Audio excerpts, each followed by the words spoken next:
जेतना जनी के भैया अगर कौनो दवाई सूट नहीं करता तो उ भैया हमार बात ही माना तो एक बार जानवर के डॉक्टर के देखेला। हाँ, खास करके प्राइवेट नौकरी वालन के। ई बात हम काहे कहत हई, काहे से कौनो लक्षण ऐसन बा नहीं कि हमरे आ तोहरे केहू के अंदर जानवर के न मिलत होखे। अब देखा प्राइवेट नौकरी वाले के हम पहले बता देता कि सुबेरे सुबेरे मुर्गा के तरह सब जागी जाला, होत भी नहीं है।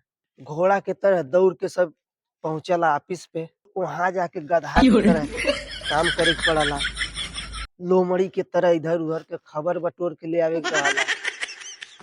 और घरे जब सब आवला तो कुकुरे खान सब चिल्लाला घर वाले के ऊपर। जब खाना खाए के समय आवला तब भैंसी की तरह खा के सब सूत जाला। तब बतावा यहाँ इंसान के दवाई काम करी, जानवर वाला डॉक्टर से मिला, वो दवाई दे तब काम करी। हाँ।